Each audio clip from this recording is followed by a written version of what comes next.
நேயர்களுக்கு வணக்கம். இன்னைக்கு வந்து இந்தியாவுல வந்துட்டு பார்த்தீங்கன்னா, ஒரு பெரிய ஷாக் வாகன ஓட்டினர் எல்லாருக்கும். என்ன கேட்டீங்கன்னா, இங்கேருந்து லாங் ட்ராவல்ஸு எல்லாருக்குமே. இங்கேருந்து வெளியூர் போறவங்க, கார்ல அடுத்த ஸ்டேட்டுக்கு போறவங்க, இங்க அத்தன பேருக்குமே ஏன் நம்ம ஸ்டேட்டுக்குள்ள சுத்துறதும் ஒரு பெரிய அதிர்ச்சி வந்திருக்கு. அது என்ன கேட்டீங்கன்னா, சுங்கச்சாவடியோட கட்டண உயர்வு. இது மக்கள் ரொம்ப ஷாக் ஆயிட்டாங்க.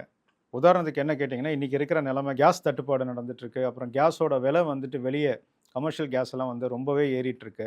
இந்த மாரி நிலைமையில வந்து கவர்மெண்ட் இப்போ வந்து டோல்கேட் ஏத்துறதுன்றது சரியில்லன்னு தான் எங்களோட வாதம். ஏன்னா, ஏற்கனவே மக்கள் வந்து ரொம்ப கஷ்டத்துல இருக்காங்க.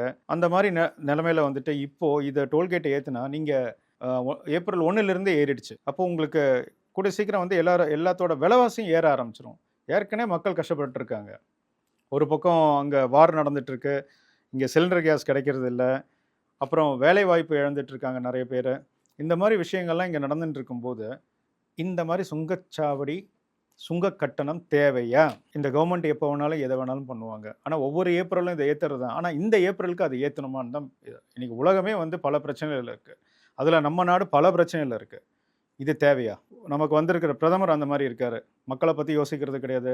மக்களோட தேவைகள பத்தி சிந்திக்கிறது கிடையாது. எதுவுமே பண்றதில்ல.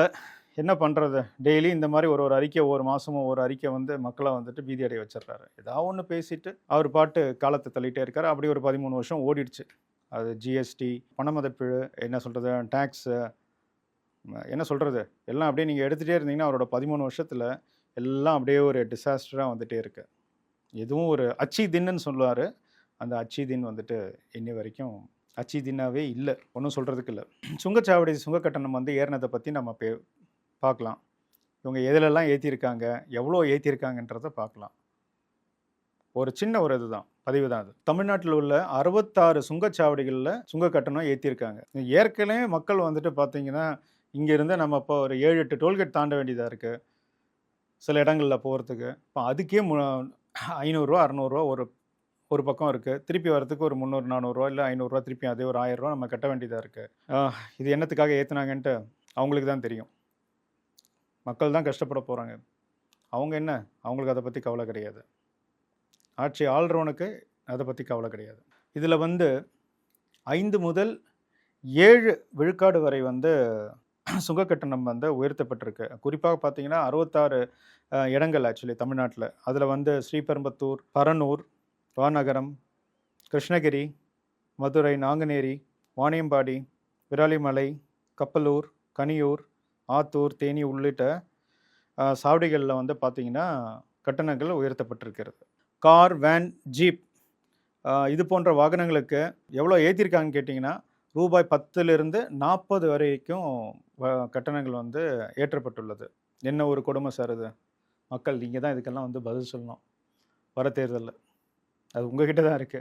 லாரி, அது போன்ற கனரக வாகனங்கள், அதுக்கு பார்த்தீங்கன்னா, ரூபாய் 50லிருந்து ரூ. 200 வரைக்கும் கட்டணம் வந்து உயர்த்தப்படும்ன்றத மாரி நமக்கு விஷயங்கள் வந்துட்டுருக்கு.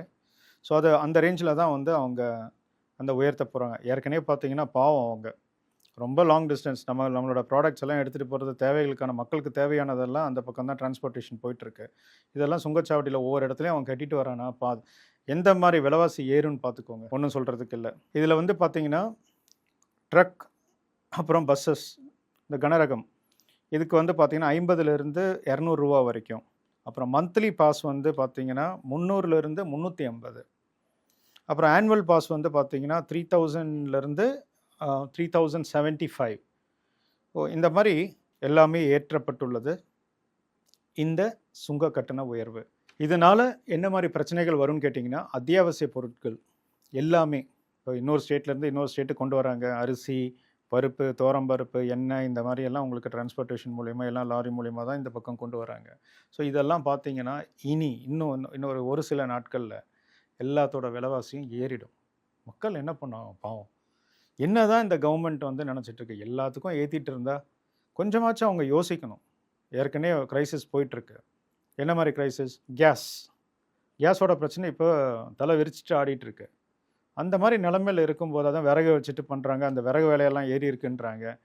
மக்கள் எந்த பக்கம் போனாலும் அங்கே வந்து அதிகமாக பைசா செலவு பண்ண வேண்டியதாக இருக்குது. ஸோ அந்த மாதிரி நேரத்தில் கவர்மெண்ட்டு தான் கொஞ்சம் இறங்கி வந்து இன்னொரு ஓகே இப்போ நிலைமை சரியில்லை அப்படின்ட்டு இதை ஏன் இப்போதைக்கு ஏற்றணுன்றது தான் கேள்வி. ஏற்றி ஏன் எல்லாத்தையும் மக்கள் மேலே சுமைகளை வந்து இன்னும் அதிகமாக சுமத்துறீங்க? மக்கள் வாழ்கிறதுக்காக தானே நாங்கள் உங்களை செலக்ட் பண்ணோம். நீங்கள் போட்டு எங்களை போட்டு அழுத்திட்டு இருந்துன்னு அமுத்திட்டு இருந்தீங்கன்னா நாங்கள் எங்கே போகிறது? மக்கள் எங்கே போவாங்க? அவ்வளோதான் மக்களே. மக்கள் நீங்கள் தான் முடிவு பண்ணணும். அச்சு தின்னும் இல்லை, எந்த தின்னும் இல்லை இவரோட ஆட்சியில். மக்கள் நீங்கள் தான் தீர்ப்பு கொடுக்கணும். நன்றி.